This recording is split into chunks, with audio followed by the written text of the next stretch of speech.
500 రూపాయలకు కంప్యూటర్ కోర్సుల్లో శిక్షణ కల్పిస్తున్న ఏవీఆర్ విజ్ఞాన కేంద్రం కృషి అభినందనీయమని ఇరిగేషన్ డిఈ దేవరకొండ వెంకటేశ్వర్లు అన్నారు.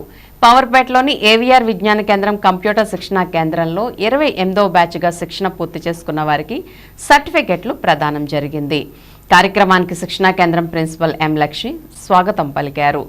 కార్యదర్శి గుడిపాటి నరసింహారావు అధ్యక్షత వహించారు. ముఖ్య అతిథిగా దేవరకొండ వెంకటేశ్వర్లు పాల్గొని మాట్లాడుతూ కంప్యూటర్ పరిజ్ఞానం నేటి యువతరానికి నిరుద్యోగులకు ఎంతో అవసరమని అన్నారు. యువతరం విద్యావంతులు కావటం కోసం కృషి చేయాలని కోరారు. జీవితంలో ఏదో ఒక లక్ష్యం పెట్టుకుని దాన్ని సాధించడం కోసం ప్రయత్నం చేయాల్సిన అవసరం ఉందని తెలిపారు. Eluru smart city Lions club అధ్యక్షులు ఎస్వి సుబ్రహ్మణ్యం మాట్లాడుతూ కంప్యూటర్లో పరిజ్ఞానం లేకపోతే ఏ ఉద్యోగానికి వెళ్లాలన్నా లోటుగా ఉంటుందని అన్నారు.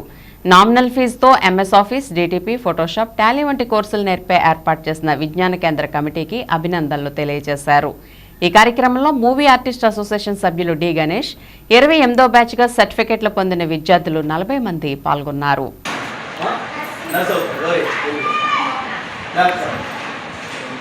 ఎవరు రాజకీయ ఎవరు లేరు ఇక్కడ, లాయర్లు ఏం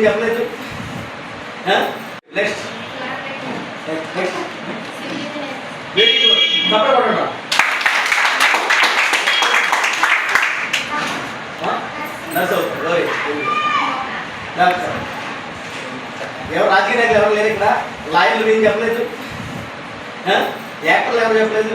చెప్పండి, నెక్స్ట్ చెప్పాలి. ఎవరు లేరు చెప్పండి. ఏవీఆర్ విజ్ఞాన కేంద్రం 28 బ్యాచ్లకి కంప్యూటర్ కోర్స్ ఒక ఐడి ఇచ్చి ఈ రోజున ఆ బ్యాచ్ సంబంధించిన విద్యార్థులకి సర్టిఫికేట్స్ ఇష్యూ చేసే కార్యక్రమానికి నాతో పాటు ముఖ్య అతిథిగా హాజరైన Lions club, Eluru smart city Lions club అధ్యక్షులు, అదేవిధంగా రిటైర్డ్ డిపిఓ పనిచేస్తున్న విద్యార్థులందరికీ శుభాశీస్సులు. నేను 1983 సంవత్సరంలో నేర్చుకున్నాను కంప్యూటర్. కానీ మళ్ళీ రేపు టీచర్ గారు ఎందుకంటే మనిషి ఎప్పుడు కూడా నిరంతరం విద్యార్థి, ప్రతిదీ ఏదో ఒక కొత్త విషయం తెలుసుకోవాలి.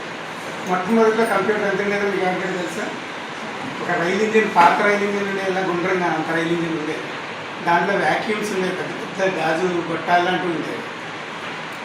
అయితే ఇదంతా తయారు చేసి స్క్రీన్ దగ్గరికి వెళ్ళి కూర్చునేసరికి వేడెక్కి ఆగిపోయేది. అలా కాకుండా దీని అంతటినీ డెవలప్ చేసి మైక్రోచిప్ కింద తయారు చేశారు.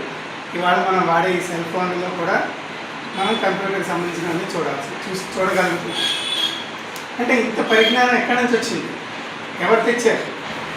మనమే తెచ్చుకున్నాం. ఈ విద్యలో మనం నేర్చుకుని, అలాంటి గురువుల దగ్గర నేర్చుకుని, దాన్ని మనం డెవలప్ చేసుకుని ఒక ఆదర్శంగా నిలిచాము. చార్లెస్ బాబేస్ అయినా మొట్టమొదటి కంప్యూటర్ కంప్యూటర్ ఆయనే ఈ కంప్యూటర్ దగ్గర తీసుకొచ్చాడా? తీసుకురాలి. ఆయన కనిపెట్టింది ఆయన కనిపెట్టి దాంట్లో ఏదో జ్ఞాపక శక్తి ఉంది, లేదా మనం ఎప్పుడు కావాలంటే అప్పుడు తెచ్చుకోవచ్చు, దాంట్లో స్టోరేజ్ చేసుకోవచ్చు, ఇలాంటి ఫెసిలిటీస్ అన్నీ చూపించి కంప్యూటర్ కనిపెట్టారు. మరి కంప్యూటర్ అంటే ఏంటి? పిక్టోరియల్ రిప్రజెంటేషన్స్ మనం ఏది కావాలంటే అది ఎంఎస్ ఆఫీస్ దగ్గర తీసుకొని డబుల్ క్లిక్ చేసి వచ్చేస్తాం. అప్పుడు అలా కాదు, కమాండ్స్ ఉండేవి. ఆ కమాండ్ కొడితేనే ఓపెన్ అయ్యేది. అంత కష్టపడి మేము నేర్చుకుని కూడా ఈ రోజు వరకు కూడా దాన్ని వదిలిపెట్టకుండా కంప్యూటర్ని నేను అడ్వకేట్గా 86 ఎన్రోల్ అయ్యాను. తర్వాత మా నాన్నగారు పోవడం కూడా ఉద్యోగంలోకి వచ్చాను. ఉద్యోగంలో కూడా ఈ కంప్యూటర్ నాకు ప్లస్.